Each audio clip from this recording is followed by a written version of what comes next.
In 1992, a scientist named Thomas Wehr took a group of people and removed every artificial light from their lives. No lamps, no screens, no streetlights. Just 14 hours of total darkness every night for a month. Within weeks, every single one of them started doing something no modern human does anymore. They started sleeping in two parts. 4 hours of sleep, then they woke up. Not from a nightmare, not from noise. They just woke up, calm and clear-headed, and lay there in the dark for 1 to 3 hours.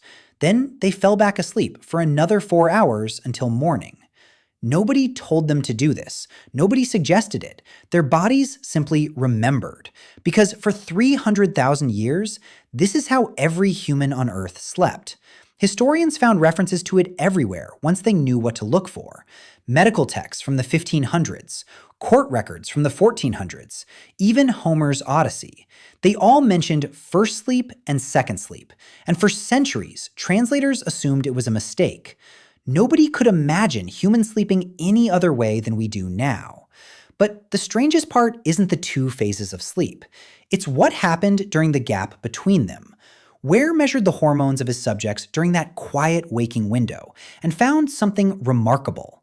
Their brains were producing elevated levels of prolactin, the same hormone released during meditation and after orgasm. They described feeling peaceful, almost meditative. It wasn't just a gap in sleep. It was its own distinct state of consciousness, one that almost no modern human has ever experienced. So what did people actually do with those quiet hours? A 16th century doctor's manual said this was the best time to reflect and think, when the mind was calm and the world was still. People interpreted their dreams while they were fresh. They talked quietly with whoever else was awake. Mostly, they just lay there in the dark and thought about their lives, their problems, the day ahead. So what killed it? Light. In the 1600s, cities started lighting their streets. Then came cheaper candles, then gas lamps.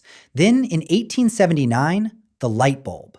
Within a single generation, 300,000 years of nighttime darkness was gone.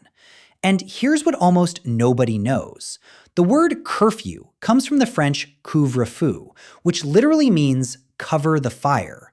Bells would ring at night, signaling everyone to put out their flames, because night was supposed to be dark. Night was when you were vulnerable. For most of history, walking outside after dark without a lantern was illegal in many places.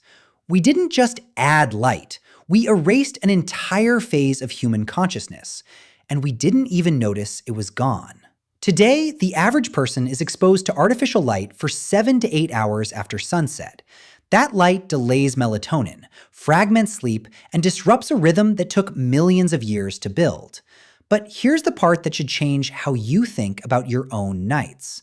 Researchers have found that people who spend just 1 week camping with zero artificial light have their melatonin cycles reset within days. Their bodies start producing it at sunset again, exactly like their ancestors. That's all it takes for 300,000 years of programming to switch back on. So the next time you wake up at 2 a.m. and can't fall back asleep, and you reach for your phone because you assume something is wrong with you, consider this instead.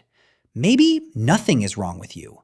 Maybe your body is doing exactly what it was built to do. The same thing every human body did for 300,000 years, before we decided the night should never be dark again. We traded that quiet hour for a light switch, and most of us never even knew it was gone.